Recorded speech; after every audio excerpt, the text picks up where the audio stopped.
Hello साथियों, मैं संदीप मौर्य आप सभी का स्वागत करता हूं अपने प्यारे से यूट्यूब चैनल ज्ञान आरबीएल में। मैं आप सभी के साथ साइंस टॉपिक डिस्कस कर रहा था। साइंस के ऑलरेडी कई सारे लेक्चर बना दिए गए हैं।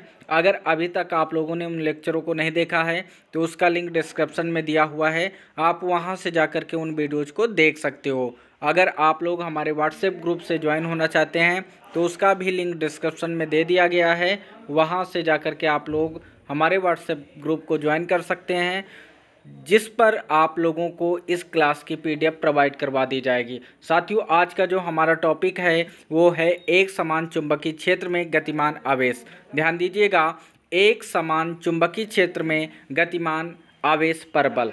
मान लो मेरे भाई एक समान चुंबकीय क्षेत्र है, मान लो किसी कंडक्टर के आसपास का क्षेत्र कैसा है, एक समान चुंबकीय क्षेत्र है। जैसे ही एक समान चुंबकीय क्षेत्र है, यहाँ पर कोई अन्य आवेश आकर गति करने लगता है। ध्यान से समझिएगा, मान लो ये एक समान चुंबकीय क्षेत्र है साथियों, यहाँ पर कोई अन्य आवेश आया और गति करने लगा तो इस आवेश पर एक बल लगता है जिसे हम लोग क्या कहते हैं, लारेंज बल कहते हैं। क्या कहते हैं? लारेंज बल कहते हैं। याद रखिएगा मेरे भाई। तो आप देख सकते हैं, जब कोई आवेशित कण किसी चुंबकीय क्षेत्र में गति करता है तो उस पर एक चुंबकीय बल कार्य करता है और यही चुंबकीय बल लारेंज बल के नाम से जाना जाता है। तो एक बार फिर से हम आपको समझा देते हैं। मान लो क्या है मेरे भाई, यहाँ पर कोई चालक है, अगर चालक में विद्युत धारा प्रवाहित हो रही है तो इसके आसपास क्या उत्पन्न हो जाता है, चुंबकीय क्षेत्र। और मान लिया कि ये चुंबकीय क्षेत्र कैसा है मेरे भाई, एक समान चुंबकीय क्षेत्र है।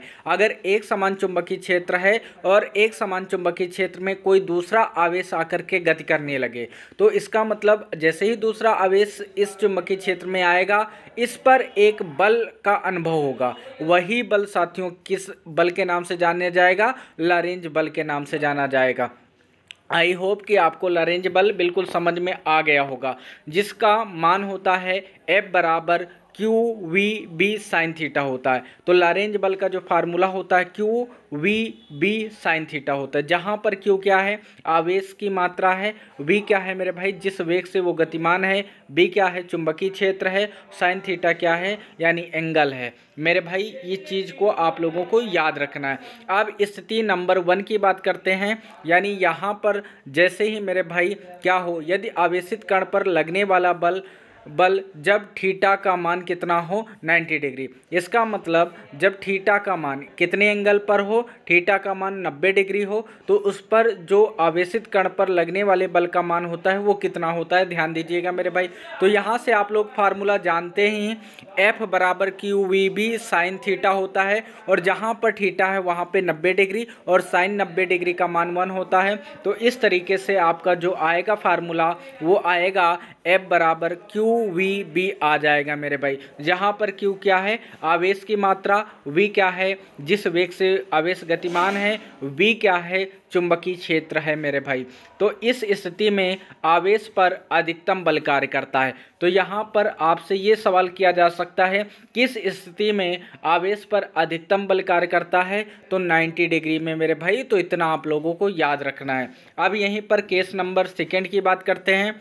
यदि आवेशित कण चुंबकीय क्षेत्र की दिशा के समांतर गतिमान हो, यानी थीटा का मान कितना हो, 0 डिग्री।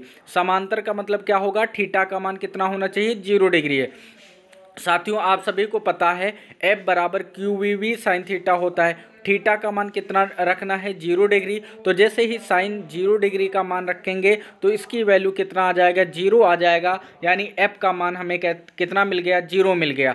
जिस दिशा, आप यहाँ पर देखिएगा जो आपका कॉन्सेप्ट निकल के आया, जिस दिशा में गतिमान आवेश पर चुंबकीय क्षेत्र द्वारा कोई बल नहीं लगता, यानी इसका मतलब चुंबकीय क्षेत्र की दिशा में कोई बल नहीं कार्य करता, तो यहाँ पर आपको देखना है तो बल नहीं लगता, तो वही दिशा चुंबकीय क्षेत्र की दिशा होती है। तो इसका मतलब ध्यान से समझिएगा, जिस दिशा में गतिमान आवेश पर चुंबकीय क्षेत्र में कोई बल नहीं लगता, वही दिशा चुंबकीय क्षेत्र की दिशा होती है। तो चुंबकीय क्षेत्र की दिशा क्या होती है, जिस क्षेत्र में क्या होता है मेरे भाई, कोई बल नहीं लगता, ऐसा आप लोग मान के चलें।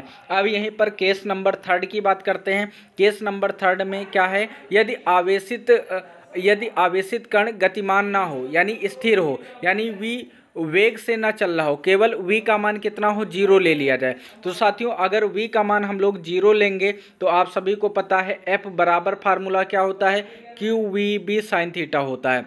और अगर यहाँ पे v का मान 0 हो जाएगा तो टोटल वैल्यू क्या आ जाएगी, 0, यानी f का मान कितना हो जाएगा, 0 हो जाएगा। इस केस में भी f का मान कितना मिला, हमें 0 मिला। अतः हम लोग कह सकते हैं स्थिर आवेश पर चुंबकीय क्षेत्र में कोई बल कार्य नहीं करता है। स्थिर आवेश पर चुंबकीय क्षेत्र पर कोई बल कार्य नहीं करता। इसका मतलब क्या मेरे भाई, जैसे एक समान चुंबकीय क्षेत्र है, यहाँ पर कोई आवेश आ जाए वो स्थिर हो, तो इस तरीके से इस स्थिर आवेश पर कोई बल कार्य नहीं करेगा। यही कॉन्सेप्ट, ये नियम आपको यही बताने का प्रयास कर रहा है।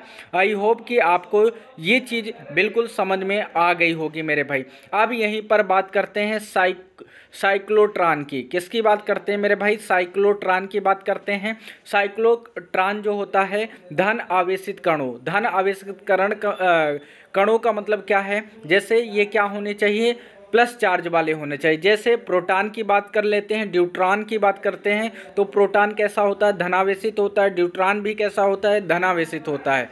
तो ध्यान दीजिएगा, साइक्लोट्रॉन जो होता है धन आवेशित कणों एवं आयनों के अति उच्च ऊर्जाओं तक त्वरित करने के लिए एक सरल उपकरण है। तो एक तरीके का क्या है ये मेरे भाई, जैसे क्या होते हैं, धन आवेशित कण होते हैं और जो धन आयन वाले होते हैं उन्हें क्या करता है, उच्च ऊर्जा में त्वरित करने के लिए किया जाता है। तो साइक्लो इलेक्ट्रॉन क्या है, तो धन आवेशित कणों को क्या करता है, उच्च ऊर्जा तक त्वरित करने के लिए इसका इस्तेमाल किया जाता है, ऐसा आप लोग समझे। इसका आविष्कार किसने किया था, तो इसका आविष्कार मेरे भाई, इसका आविष्कार किसने किया था, तो लॉरेंज एवं लेवेंगस्टन ने किया था, याद रखना। यानी साइक्लोट्रॉन का खोज किसने किया था, आविष्कार किसने किया था, तो लॉरेंज ने किया था, लेवेंगस्टन ने किया था। कब किया था, तो सन 1934 ईस्वी में किया था। आप लोगों को याद रखना है मेरे भाई। और इसका उपयोग कहाँ किया जाता है, तो साइक्लोट्रॉन द्वारा उच्च त्वरित कण नाभिकीय विखंडन में प्रयोग किया जाता है। इसका प्रयोग कहाँ किया जाता है मेरे भाई, तो नंबर 1, साइक्लोट्रॉन द्वारा उच्च त्वरित कण नाभिकीय विखंडन में इसका प्रयोग किया जाता है। याद रखिएगा मेरे भाई, इसका प्रयोग किसका, साइक्लोट्रॉन का प्रयोग रेडियो एक्टिव आइसोटोप उत्पन्न करने के लिए भी किया जाता है। तो साइक्लोट्रॉन का उपयोग कहाँ कहाँ किया जाता है, तो रेडियो एक्टिव आइसोटोप उत्पन्न करने के लिए साइक्लोट्रॉन का उपयोग किया जाता है मेरे भाई। तो ये बात भी आप लोगों को याद रखनी है। अब यहीं पर बात करते हैं साथियों, बात करते हैं विद्युत धारावाही चालक पर चुंबकीय बल की दिशा ज्ञात करने के नियम। साथियों विद्युत धारावाही चालक पर चुंबकीय बल की दिशा ज्ञात करने के लिए इससे पहले हम लोगों ने 3 नियम पढ़े थे और आज यहाँ पर 2 नियम, जिसमें से एक नियम बिल्कुल सेम टू सेम है मेरे भाई। वो चीज़ आप लोगों ने ऑलरेडी पढ़ लिया था। पहले हम पढ़ेंगे फ्लेमिंग के बाएं हाथ का नियम। फ्लेमिंग के बाएं हाथ का नियम क्या कहता है, यदि हम अपने बाएं हाथ की तर्जनी मध्यमा तथा अंगूठे को इस प्रकार फैलाएं कि एक दूसरे के लंबवत हो। साथियों आप सभी को पता होना चाहिए, जैसे मान लो क्या है यहाँ पर, क्या है मेरे भाई, जैसे मान लो ये अंगूठा है, क्या है मेरे भाई, अंगूठा है, एक मेरे भाई तर्जनी उंगली है और एक क्या है, मध्यमा है। तो ये आपस में कितने डिग्री का कोण बनानी चाहिए, तो 90 डिग्री का, मतलब ये तीनों एक दूसरे से लंबवत होने चाहिए। तो यहाँ पर जो तर्जनी उंगली है ना, वो चुंबकीय क्षेत्र की दिशा में होगी। तर्जनी उंगली किस दिशा में होगी, चुंबकीय क्षेत्र की दिशा में। मध्यमा धारा की दिशा में होगी, तो अंगूठा चालक पर लगने वाली बल की दिशा को शो करता है। यही मेरे भाई किसका नियम था, फ्लेमिंग के बाएं हाथ का नियम था, याद रखिएगा। इसमें क्या होता है, मध्यमा उंगली होती है, तर्जनी उंगली होती है और अंगूठा होता है। तो अगर ये एक दूसरे के क्या हों, लंबवत का मतलब 90 डिग्री पे हों।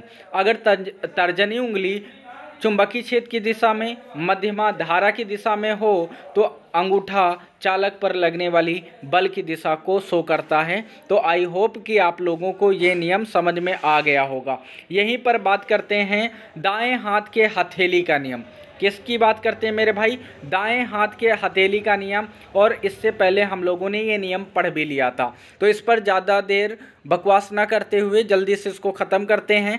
यदि हम दाएं हाथ का पूरा पंजा फैलाकर, यदि हम अपने दाएं हाथ का पंजा फैलाकर इस प्रकार रखें कि अंगूठा धारा की दिशा में, ध्यान दीजिएगा, अंगूठा किस दिशा में होना चाहिए? धारा की दिशा में होनी चाहिए।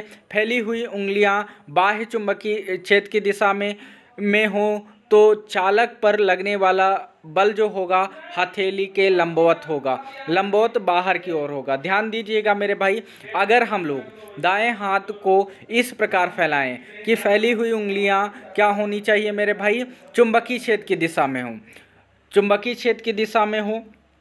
फैली हुई उंगलियां किस दिशा में हो? चुंबकीय क्षेत्र की दिशा में। अंगूठा धारा की दिशा में हो तो जो आपकी हथेली होगी, हथेली के लंबवत बाहर की ओर क्या होगा मेरे भाई? वो किसको शो कर रहा होगा? तो वो किसको शो कर रहा होगा? तो वो बल की दिशा को शो कर रहा होगा। यानी उस पर जो बल कार्यरत है, बल की दिशा क्या होगी? हथेली की लंबवत होगी। ऐसा आप लोग मान के चले मेरे भाई। साथियों, आप लोगों के लिए एक विशेष ऑफर है। अगर आप हमारे कॉम्बो ऑफर यानी टेस्ट सीरीज के साथ ज्वाइन होना चाहते हैं तो इसकी फ़ीस मात्र 399 रुपये है। इसमें आपको मिल जाता है UP triple SC junior assistant 2023, UP police 2023, UPSI 2030, UP police radio head operator, UP police radio assistant operator, UP police radio workshop staff जैसे तमाम एग्ज़ामों के टेस्ट सीरीज आपको मिल जाते हैं मात्र 399 रुपये में।